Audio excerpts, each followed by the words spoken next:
Desde el Ministerio de las Culturas compartiremos un ciclo de testimonios de vecinas y vecinos de la provincia que donaron libros a la Biblioteca Pública Provincial. Historias, anécdotas, vivencias en sus voces para la memoria colectiva. Voces en la biblioteca.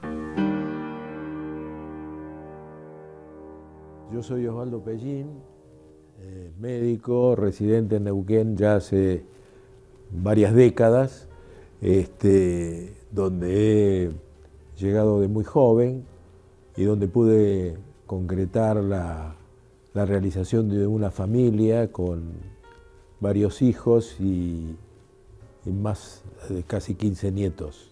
Digo casi porque uno de ellos es político, no es biológico mío.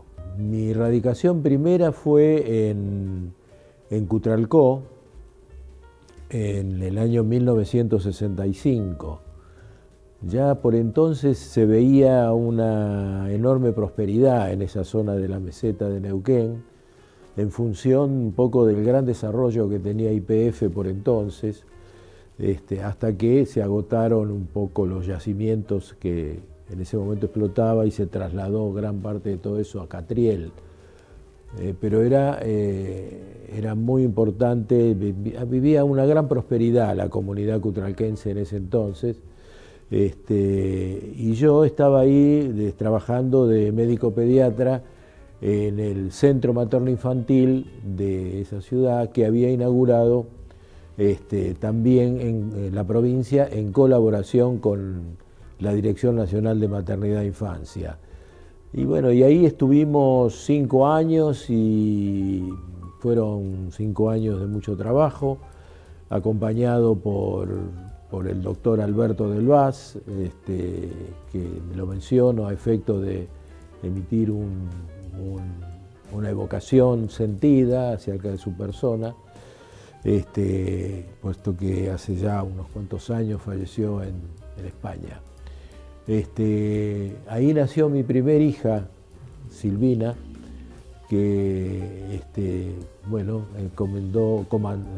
comandó la llegada de otros chicos, de otros hijos, 4 en total.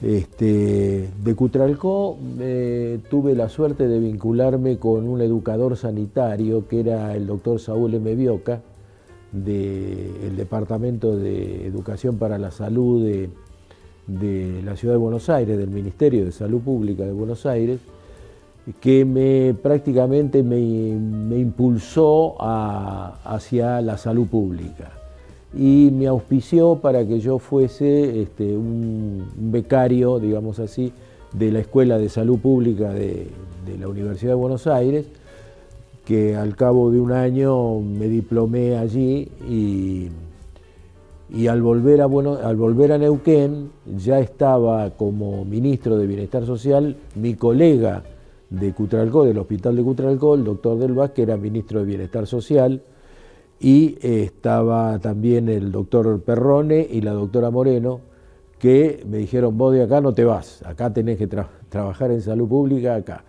Y entonces fui director de atención médica en el incipiente plan de salud de Neuquén de los años 71, 1971. Bueno, y ahí se desarrolló en esos años de una manera veloz la jerarquización del sector salud y la posibilidad de dar amplia cobertura de atenciones de salud a toda la población neuquina, con una posibilidad de bajar los índices de mortalidad infantil y mortalidad general y mejorar las condiciones sanitarias de la provincia. Eso fue lo que se conoció como el Plan de Salud, que aún hoy es recordado y que cobró cierta notoriedad a nivel de Latinoamérica, pues la experiencia se difundió por parte de varios voceros que vinieron a Neuquén a ver qué es lo que estábamos haciendo y luego lo replicaron en sus comarcas, en sus regiones. Bueno, después de eso, con el advenimiento de la dictadura militar, dejé la función pública y reintegré al Hospital Neuquén, donde trabajé como médico pediatra durante unos años, hasta que en el año 85, en función del advenimiento de la democracia, el partido provincial me propone como candidato a diputado nacional, que era la renovación de las cámaras, en ese momento, por un poco alejado del ritmo democrático del país, era toda una novedad que las cámaras se renovaran y que no se interrumpiera el proceso democrático. Participé de esa elección, fui elegido diputado y tuve un mandato de 4 años, al cabo del cual volví a la provincia y me reintegré de nuevo por segunda vez al Hospital Neuquén, donde volví a ser médico de planta. Y posteriormente, digamos, con una elección en la que se renovaba la gobernación de Neuquén, me proponen integrar el gabinete de Sovich, cosa que hice en el año 88, 89. Y al cabo de lo cual, después de un año, de nuevo la brega política a postularme como diputado segundo mandato, y ahí volví otra vez a Buenos Aires. Al volver ya la medicina había quedado un poco relegada, y bueno, me dediqué un poco a mis cosas y liberado de toda obligación, sentí la necesidad de profundizar en actividades que no había podido hacerlo en función del trabajo, y que fue la literatura, aprender a escribir, digamos, apoyado quizá en mi carácter un tanto lírico y soñador, y llegué a los talleres de María Cristina Ramos, inducido por una colega, Celia de Stefano, y por mi propia hija, Silvina, aquella que había nacido en Plaza Winkle, a cumplir, digamos, con los avatares de la búsqueda de la palabra para poder expresar sentimientos, hechos, experiencias, ¿no?, que pudieran importarme a mí y a quien pudiera leerla. Así que ahí trabajé, estuvimos como 5 años ahí. Y edité los 2 únicos libros que edité en mi vida, que es un libro de poesía, Cauces de la Memoria, y un libro de relatos que es Afuera de nosotros.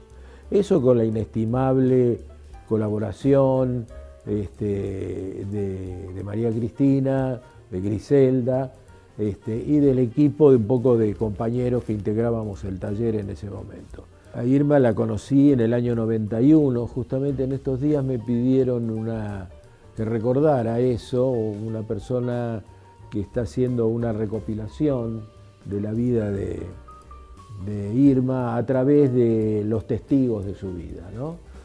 Bueno, yo fui uno de ellos, pero quizá el más distante, no el más próximo. A mí me la presentó Naldo Labrín a Irma, y un poco lo que me deslumbró de ella era su lucidez, su humor también, y también algún sesgo de desvalimiento, ¿no?, sobre todo desvalimiento de tipo material, que fue cuando, digamos, ella deja el exilio y viene por última vez a Neuquén, donde termina sus días, ¿no?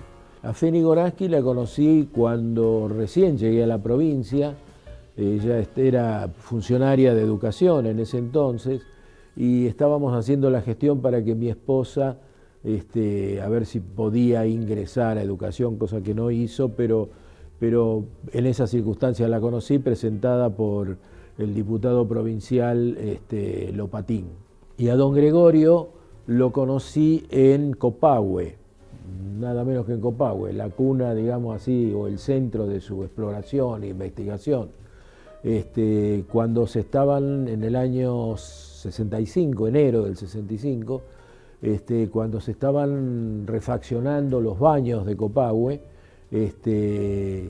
y me acuerdo que en aquel entonces también recibimos la visita ahí en Copahue del general Onganía, que era en ese momento comandante en jefe del ejército, y bueno, y don Gregorio se afanaba por estar cerca de este militar para explicarle las bondades de las aguas de Copahue, etcétera, y de lo bien que se estaba reformando todo, y recibió una respuesta un poco inesperada, porque el general le contestó: y esto lo van a terminar porque en general ustedes nunca terminan nada. O sea, era simpático el hombre, y realmente fue un episodio nomás que yo lo recuerdo porque contrastaba la prodigalidad de don Gregorio frente a digamos, a la indiferencia, casi el desprecio con que miraba las instalaciones este hombre militar. Y bueno, y ahí quedamos con los mencionados en la guía, digamos. Bueno, también diríamos que María Cristina, que fue realmente, me impulsó muchísimo a que yo escribiera y publicara. Siempre hace falta una persona que a uno lo anime a destrabar sus propias trabas, ¿no? Sus propias limitaciones, su propio, digamos, temor al ridículo, o al fracaso, o a, no sé, o a errarle a la cosa. Y bueno, y así que accedí a todo eso, y estos dos libros que yo conservo, el de los relatos fue el primero que salió, y ahí realmente, como todo escritor, digamos, evoqué gran parte de mi infancia y gran parte de mis experiencias, ¿no? Intentando socializarlas, digamos así, con todos, compartirla con el lector, ¿no?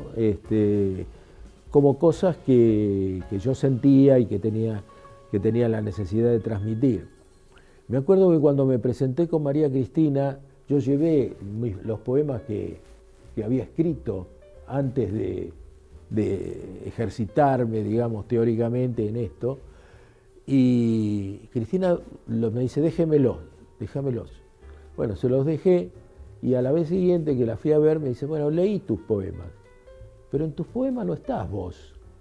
Tus poemas, sí, son prolijos, todo lo que vos quieras, pero tiene que haber más tuyo dentro de los poemas. Y me pareció una lección realmente muy buena, en el sentido de que la introspección al escribir tiene que ser profunda.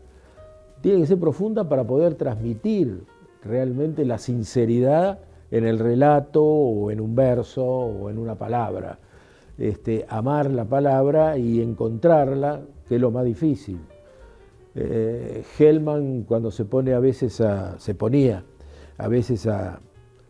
recitar en esos videos que se difundieron después, decía que se refería a un periodo de su vida en el que no había tenido la posibilidad de escribir porque la musa no lo visitaba. Dice: ahora que la musa me ha visitado, estoy acá con ustedes y vengo a decirles lo que he escrito. Así que la musa, existe, indudablemente. Es un trabajo el escribir, y sobre todo para los profesionales de la escritura, es un trabajo cotidiano de ponerse a escribir una página, de verse reflejado ahí el esfuerzo por transmitir, pero mejor es cuando uno siente de que ese fluir es un fluir espontáneo, es un fluir más, como diríamos, más natural, ¿no? Y que causa placer al escribirlo y al imaginar a un lector ideal que vaya a poder repasar esas líneas, ¿no? De una manera, digamos, empática, ¿no? Estoy muy complacido de estar en esta biblioteca pública, que me parece un verdadero acierto haberla abierto, independientemente de que hay otra biblioteca también en la ciudad de hace muchos años y que funciona como un ente, como una asociación civil.